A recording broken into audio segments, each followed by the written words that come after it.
Good day and welcome back to Elementary 72 Gaming. Before I get into the content of this video, I'd like to ask you all to please leave a like or comment on my video, consider subscribing to my channel, and if you don't like the content, please leave a dislike. Now today's video is going to be a little bit of something in preparation of the skill redistribution or the SP redistribution. Now the whole thing is you're going to be able to redistribute points. I cannot be 100% certain on how they're going to make it. It might be exactly as I've predicted, it might be slightly different. It might be that all your research is taken off and you get to redistribute all of those SP points at one shot into everything, except for whatever is chipped. Whatever is chipped most probably will be your cutoffs. So let's go into this and let's look at what you need and how it affects your gameplay. And I'm going to explain why some of my best builds seemed really crappy, but were actually very good in terms of how they were structured. Now I'm going to go through the research on just the military side. As I have been saying, I'm not much of an industry player. I've been trying to get a hold of an industry player to maybe help me out with getting me into understanding how things are going, but it won't be exactly my content. So if it was possible, I would have had someone to interview on the industry and go through things in that way. Now, I'm going to start this off with three different things. Number one, I'm going to show you your ship command and your ship bonuses. So I'm going to go through each of the ships and then I'm going to return back to this first tab. The reason is simple. I want you to see where I was going with each type of build that I had made previously as my best builds. And you're going to see why they're shifting all of a sudden. Now, let's open the frigate command. Okay, so level 5 gave me minus 25% inertia modifier. That means I turned 25% faster than I did before. Minus 25% of inertia means you have that much of additional speed on your turn. It doesn't pull you back as much. So you could move around a little faster in terms of how you played. So that's where this year was coming in. Now, just this on its own is just 25% inertia. One moment. 25% inertia and plus 25% velocity. So with your increased speed, you had an increase in turning speed. That gave you a massive advantage. It meant that on the higher orbits, you had more speed as well. Now, let's go into the advanced command. Now, immediately looking at what the level 5 bonus is, minus 10% and plus 10%. Overall, it is 35% granted to your bonuses. Now, add it all into your head, keep it there, and I'll explain it in a minute as I get through to the last part. Now, the last one is again another 10%. So 35 plus 10, that makes it 45%. Minus 45% of your inertial modifier. That means that in turning, you have this massive advantage. You can literally take a turn, almost double the speed that you used to. That means things like getting to warp, realigning, you can do twice as fast as you previously used to when you had no XP or experience on this vessel. Now, you might be thinking to yourself, it doesn't really play that much of a difference in my gameplay. He's just going on for nothing, it's nothing all that important. But think about this here carefully. How fast does your vessel go? 250, 300? Okay, I'm not exactly 100% sure on the speeds, but I'm just going to give you a random estimation. As you can see, I'm doing another super soft drink in the background. So here we go. Let's work it out. 10%. Right? What is 10% of 300 meters per second?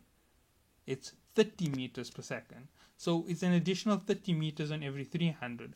But we're not adding 30, we're adding 45. 45 is a massive increase onto that 300. It's not 30, it's 120 meters per second. That's a massive boost in your speed. You already at rates which are massively advanced, minus 50% from that 400 meters per second for someone hitting you with a web of fire, you had 250 meters per second. You still have resistance from speed. And that is the advantage. That is why command is so important for your vessel. Now, that is just going to be here, but it doesn't only apply to one. Let me just show you. And you're observing everything is identical. Same thing with the destroyer. Now let's go down to cruiser. Here we go. Okay, this one here is slightly different. Now, when it comes to the bigger ships, this is where things change. They start changing the modifiers slightly. Now, there's a reason for it. You already have a massive advantage in terms of the power these ships can output. So, minus 25%, 25 minus 6, that's minus 31% on inertia, plus 28% on speed. And let's go to expert and see what we're going to get in the end. Oh no, wait, sorry. That is my mistake. I did make a mistake here. I'm not yet maxed out. That's how come it's not showing the max level. It's 10 again. So it looks like it was a constant. It gives you 45%. Now, on your cruisers that start out at 245 meters per second, let's work out what these figures are. That's 45% extra. So, minus 30 inertial measurement unit to start off with. That means faster turning. It takes me about 23 seconds. No, not 23. I can fire twice. It takes me 12 seconds to fire. So one shot, a second shot, and then I'll take off. So just around 15 seconds to get out of combat. So 15 seconds is my total on turning. And that is with this current modifier on. If I had a little bit more of a modifier, a little bit more speed, I most probably could get away a little faster. My overall speed on my vessel is 900 meters per second. That's with an afterburner equipped. So looking at it, 900 meters per second, it's quite fast. If I had to add in another, what is it? I'm at plus 3%, another 17% speed, it's going to be quite a big bonus. I'm going to get up almost to a full 1000 meters per second on this vessel. 1000 meters per second, that is a tanking ability like I haven't experienced yet. It's going to be something fun and exhilarating. Now let's go down to where everybody was really criticizing me heavily, the battle cruiser command.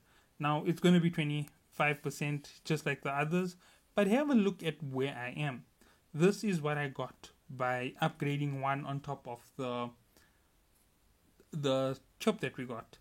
Minus 20% inertial modifier, 20% faster on those turns, and these things don't turn fast. I literally fired several volleys before it even turned. I was worried that it wasn't going to warp away. It was that bad against an anomaly 3. It took that long to turn. So in any case, if I was shield tanking, I would start turning at 45% of my shield. That's just to be safe against enemies who can't really bust through my shield. So provided you using a shield tank, 45% is a good time to start turning to get away from most enemies. But let's say we're running an armor tank. I'd say a good time to start turning to get away from any PvP enemy is 95% of your armor. Now you might be saying that is stupid, but here's the reality behind it. 95% of your enemies aren't going to be hitting you with lasers. Yes, they're going to strip that shield off your vessel so quickly it doesn't matter. But with the speed that you currently had, with those low figures, with that slow turning radius, they're most probably going to eat right through you anyway. You're not going to have a shield to cover you when they blast through it in a matter of a few seconds. And then you're going to try and shield tank them. When I'm saying it with a shield tank, which is going to be weak against lasers, it really takes 45% of my shield to get me to turn. You can count it as about the same efficiency on the armor. So 45% in a PvP battle isn't enough because people are going to warp disrupt you. So you need to add in an additional 25 seconds. So 25 plus the time that it takes to turn. So you double it over 45 seconds. Not 45 seconds, 45 double, 90% safe time for you to run away. 90% armor tank on a battle cruiser. But that's only at this level. If I had 25%, things change. If I had 45%, things change. Even at 35%, I'm not going to feel all that safe. because it takes so long to turn. With the 45%, it might take me 30% or 35% of my shield just to make that turn. At which point it becomes safer to run your armor down to somewhere near 75%. The 5% is to tell you must start now so that you can make your turn and start moving. You don't want it to get into your hull. If they get into your hull and there's a second ship that can disrupt you, you're finished. It's going straight through. There's nothing you can do to stop them. They have you, you are done. And that is why you found that I kept saying it's a bad idea to go armor build right now. Unless you reallocated SP like mad, or you spent, wait, what was it to get to the maximum? 500,000 SP to get there. If you had 500,000 to spare, yeah, you could be a lot faster. You might be able to get away. And let's add in the advanced. Let's see what it tells me. No, I don't have it opened yet. I'm not going to bother opening it just for this. And then let's look at expert. 10%. Whew, this is going to hurt a lot when it comes to it.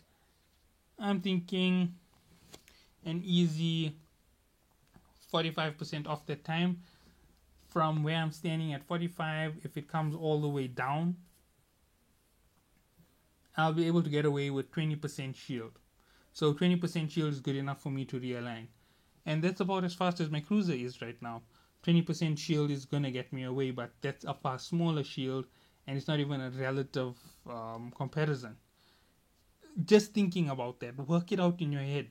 It's that simple. You don't have that speed yet. And you don't have the defense for that shield to last you forever. And that is where it's going. That's how come my builds were built in that manner. And that's how it works. Now, obviously, I'm not even going to touch Battleship Command. We haven't reached it. Industrial Command is industry main characters. This is for your frigate. It's the exact same breakdown. Okay, so looking at navigation, I'm not going to touch this. I'll do it in another video. Let's move on to maintenance. Defense upgrades. Now, let's go straight down to the... Okay, wait, let me just double check that everything is identical, like I think it is.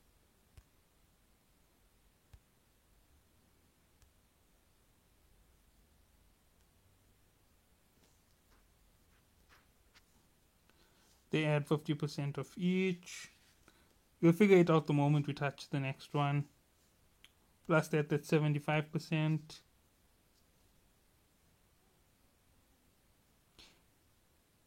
87.5% total gain in defense for the frigate.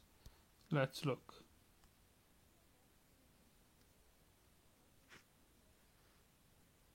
No, it changes with each one.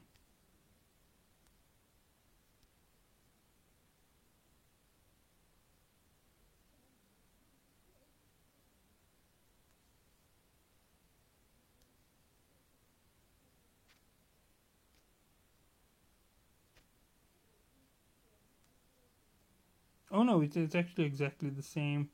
It's just that it adds a percentage on.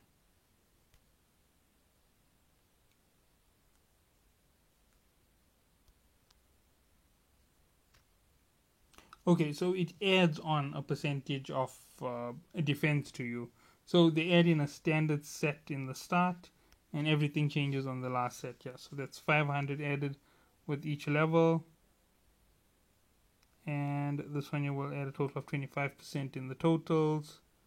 Okay, so you can see how it goes. Now let's go straight to this research, and let me show you why it was so important to have your battleship defense upgraded. Now, I have done this here. It's really stupid of me to have done it, but I'm going to explain it overall. As you can see, it's plus 1,000, right? Now we'll go into the next one. It increases your entire defense by 25%. 25% is no small figure on these ships. With over 10,000 armor, that's going to, with over 30,000, 25% on the total is going to pull you up to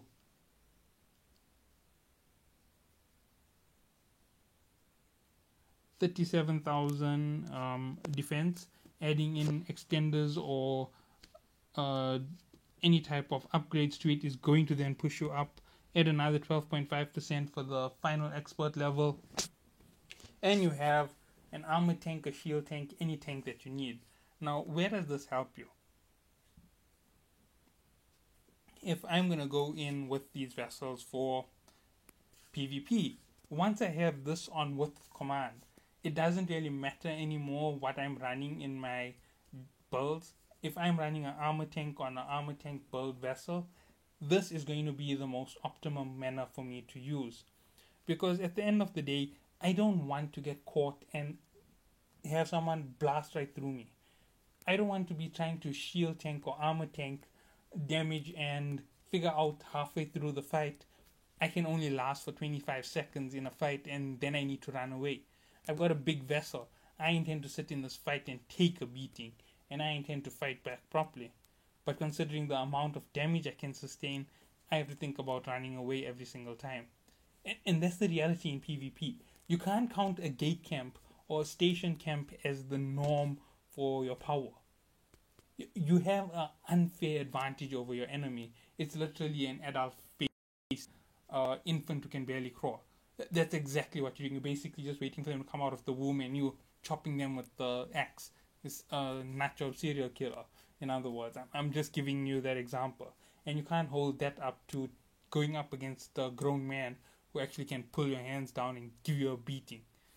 That's the whole analogy that you're thinking about. And that's why it is like to go and fight in this manner in the game.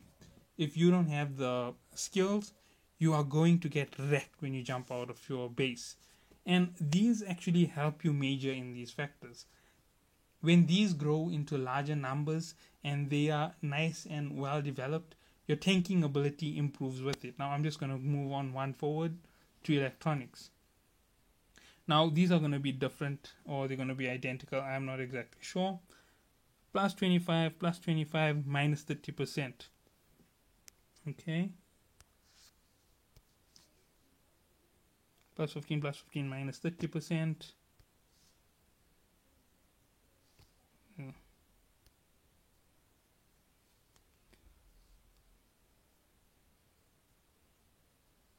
Okay, a lot of different changes on this. It changes a lot in terms of everything, but it's plus 10, minus 30.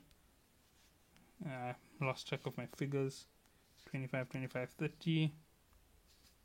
40, 60.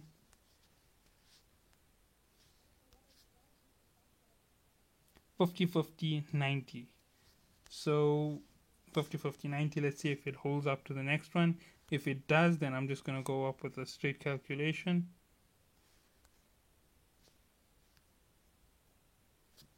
$25, 30. 40, 60. And last but not least, yeah, it's holding up. So it's 50, 90. So they alter things in these small, minute ways that are going to affect you majorly in the game. And I'm just going to explain exactly why this is so important. Now, you might be thinking that this isn't so important, but your grids on your ship are actually really, really weak. And that's just to start with every single class, every single ship that you're in. It's just how much of research you've pumped into it that makes it effective. And this is why that SP reallocation is going to help you so much changing your ships. It's going to allow you to change your playstyle. Now, thinking about this, you need to think with the logic to start off this whole build. So, first thing that you need when it comes to running this type of build is you need to think what's your gains. So your cruisers have something like 2000 capacitor on average. 2000 plus 50%, that's 3000 capacitor. There is quite a bit of extra power, and it reduces the amount of need for warping. So minus 90%, you're using 10% of that capacitor need, which, if I'm correct, starts off at 20%. So you end up in the end just below 1% of your entire capacitor need just to get you to a station. And this is why I say it changes up the build when you have the SP and you have these mastered skills. They make a massive difference. This 50% extra capacitor that you gained. You may have used the Acolyte battery to gain 1,000, but this is giving you 1,000 without the Acolyte battery.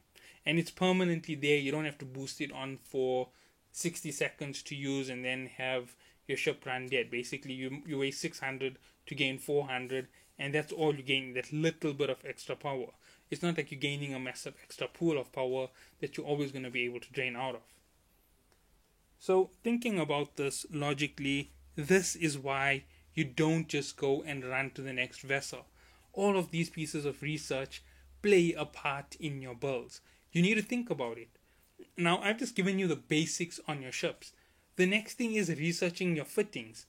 Your fittings are so important to your vessel that if you're running an armor tank, if you don't have armor repair maxed and armor hardening maxed, that armor hardener is worthless to you. And there's no further thing for me to show in the other direction, but let me go back to the defensive technology. Let me show you exactly what you're getting with the hardener, because I believe the hardener is more impressive than the booster. Right, looking at it from the start. Activation time plus 15%. Adaptive invulnerability field activation time plus 15%. Shield hardener need minus 15%.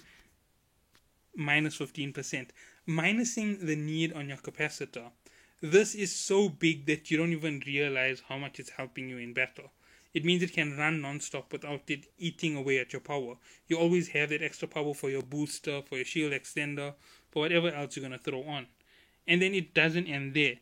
You're adding an additional 10% on top of that. So you're getting an even better deal. And if I'm correct, it was 15 and this is 10. That's 25%. Let me just double check. Yeah. So 25% on those whole gains in terms of overall so far. And let's say what you get at expert, an additional 5%, 30%. 30% reduced energy usage on your vessels. Now, you might be thinking, it's just 30%, it's not going to hurt me that much, it's going to hurt you quite a bit. That 30% is what's leaving you at 70% with every time you regain. And why your ship isn't going above 70. Because that last 30% of your ship's capacitor fills the slowest, just like your first 30% fills the slowest. And the mid-range in your ship always fills and drops the fastest. That's where most of your time is held, in the upper part and the lower part of your capacitor. And with these small little advantages, it becomes better for you. And the fact that it runs a little bit longer means that it doesn't need to drain your capacitor as fast. All of this being added together gives you longer times to use it. And it works out similarly for the top level skill here, which is going to be shield operation. Let's look. Activation time minus 10%. Capacitor need minus 10%. Hold these figures in your head. Make sure we get to the end together.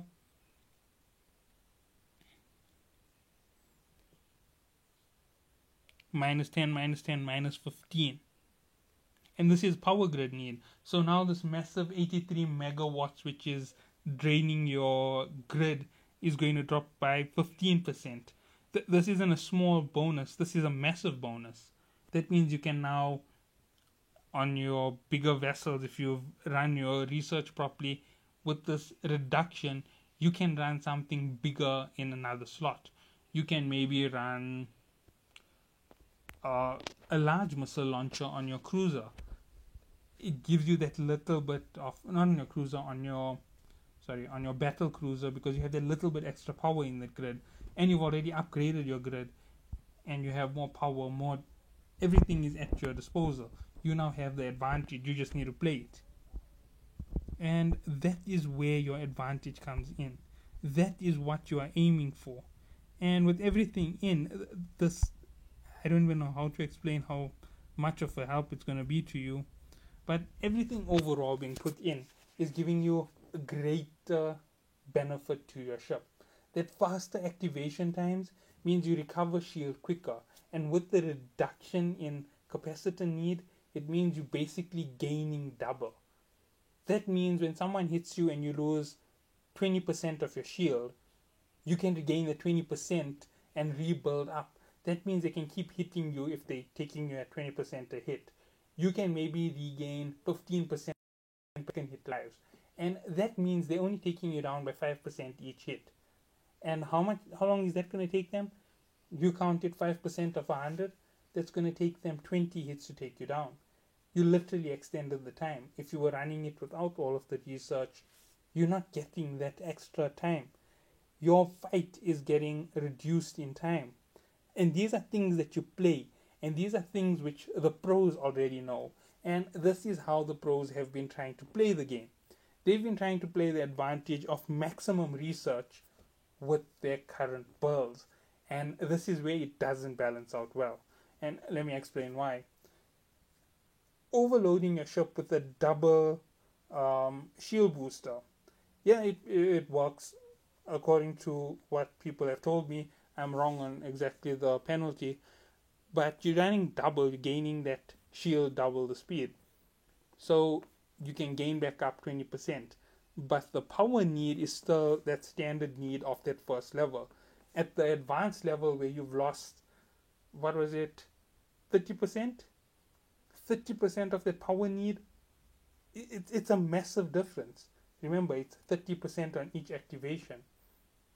Every 4 activations, you're gaining 1 plus some. And let's see, every 10 activations, you are gaining additional lots of boost. You're gaining even more on top of everything. You're gaining an additional shield boost on top of it. That's the amount of power you are sacrificing in terms of what you are doing right now. That's how bad the energy loss is on your ship. So doubling it up means you're doubling that loss. Where they were planning to not have that loss, it's now coming into play. Same thing works on your armor hardeners. Heavier losses, heavier power drain. You don't understand what's going on with your ship. Theoretically, it's working perfect in your head because you're looking at EVE Online. Your shield lasts for 2 minutes 30 seconds, and your boosters don't drain your ship as fast. But now you're playing with it on Echoes, and you can't do anything. It's just draining you. You're using double booster, it's not helping. You're doing triple booster, it's getting worse. Why isn't it balancing out? Why am I not getting the performance I want? It all has to do with the SP. The skill points help you gain more ground. The more SP you've gained, the better your builds will be. Now, someone might think that I'm talking nonsense about the armor tank situation. Well, why don't you think about this here carefully? If you are going on about building an armor ship with a shield on it, think about it in this way. How long does your armor tank last in battle? How much of damage do you sustain? And when you work everything out in your head and you think about that invulnerability field and how it's adjusting and its adjustment time and how quickly it reactivates and how much of additional resistance it's giving to your vessel, when all of that has been added into your head and you've put it on together, you're thinking, no, it doesn't make sense. Why am I losing my shield in losing my armor in 1 minute 40 seconds against this elite? Why am I losing it like this in PvP? Work on the research. Remember, research determines your play. And why my best builds worked so well was a lot of players kept going for the weapons.